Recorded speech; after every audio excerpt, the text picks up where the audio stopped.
Next dudes in our neighborhood is Egypt. Incredibly important country.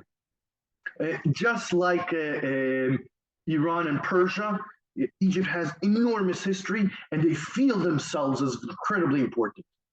Both their pharaonic ancient Egypt past, but also their incredibly important position in the growth of Islam. Incredibly important. And they feel that and they want to wield their power in the area, right? And they have done that for a very long time. Almost 100 million people live there. In Egypt, the important thing to remember about Egypt is that it is poor. This has been true for a very long time.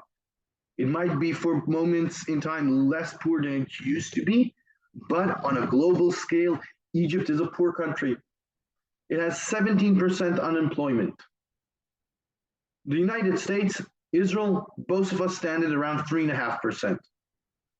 17% unemployment is an enormous burden on a society. Egypt, even more than just the unemployment, Egypt is one of the only countries in the area that still has an enormous part of their population, just around 40% of their population, still live in small villages and farm. No country has that much farmers that is in the modern world. The engine for growth is not in agriculture, and Egypt is not there. Egypt is a poor country, and it's unstable in that sense. In 2014, Arab Spring, you see the picture up above, that's Tahrir Square, the main square in Cairo. They toppled the government of Mubarak like this. It was very quick, very successful. And they tried elections. And the Muslim Brotherhood won. And within a year, a military coup, and until today, the chief of staff, Abdel Fattah al-Sisi, is the president. Elections were in Egypt about a week and a half ago. 9 days ago, there were elections. The outcome is going to come out on the 8th of January, and I am going to be a prophet for a second. Mr. Sisi is going to win by 92%. I might be wrong, and it might be 91. But it's not an open and fair elections. It's a very unstable country. Once Israel finished its war of independence, the 1948 war, the Nakba War, Egypt controlled the Gaza Strip. It was under Egyptian control, but Egypt was in the same situation it's today. And they said for two main reasons, we are not incorporating Gaza into Egypt.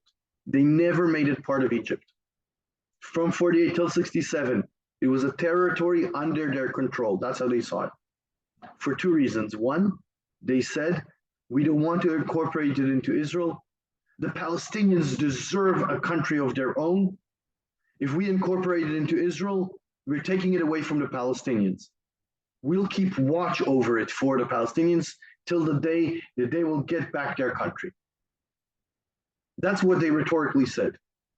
Second reason, God forbid, they do not want Gaza after 1948. Before 1948, the population of Gaza was 100,000 people. It was a successful town that was connected to the hinterland that today is in Israel. It was a great way to export things from anywhere in the south half of Israel.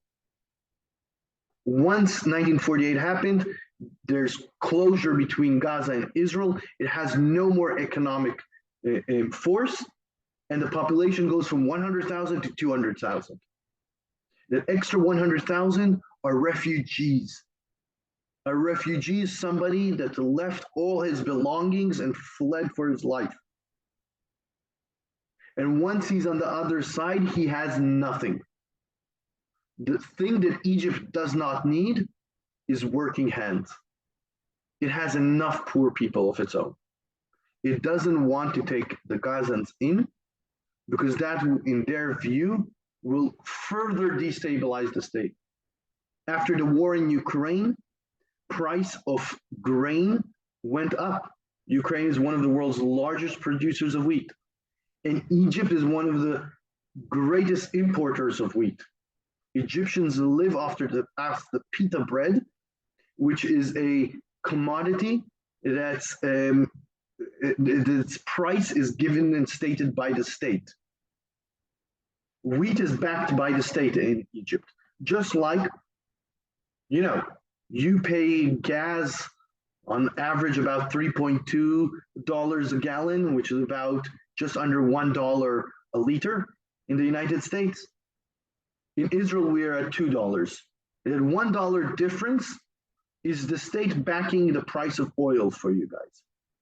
Around $2 is what you get in for a liter, which would be about $6.50 a gallon, right? Is what you get in most of Europe. That's the true price of gas, more or less. In Egypt, it's wheat. My point is, the Egyptians say, hell no, we will not accept Palestinian refugees. Not in 1948, not in 1967, and not in 2023. They will not accept. A month ago, Benjamin Netanyahu, it came out, he called a few European leaders and asked them to put pressure on the Egyptians to allow the opening of refugee camps across the border from Gaza so that Israel can act in all of the Gazan Strip. Since that moment, the president of Egypt did not talk to the prime minister of Israel. And we know it because 4 days ago, he gave an interview in Al Jazeera, and the president of Egypt said, Benjamin Netanyahu tried to pressure me through European leaders, and such an action, if it continues, will jeopardize the Israeli-Egyptian peace treaty. Now, I don't know if he really means it, but he's trying to say, I am pissed off. And that's what he's saying to Israel. No way will I take your problem away from you. It's yours. I need stability. And the truth is, he needs the peace treaty with Israel. If he allows Palestinians to go into the north of the Sinai, to go from Gaza into Egypt, these guys aren't going to move there and say, Kumbaya, I have no more claims for land. I feel great now. I'm going to sit quietly. Egypt knows that those refugees that will be moving into Egypt will continue agitating against Israel. And at some certain point, something will happen, and Israel will have to retaliate in sovereign Egyptian land. And Egypt does not want that. So Egypt says, not my issue. We'll give you humanitarian aid. And when somebody decides to rebuild Gaza, believe me, the Egyptians will send lots of workers. Hands that want work, they have a lot.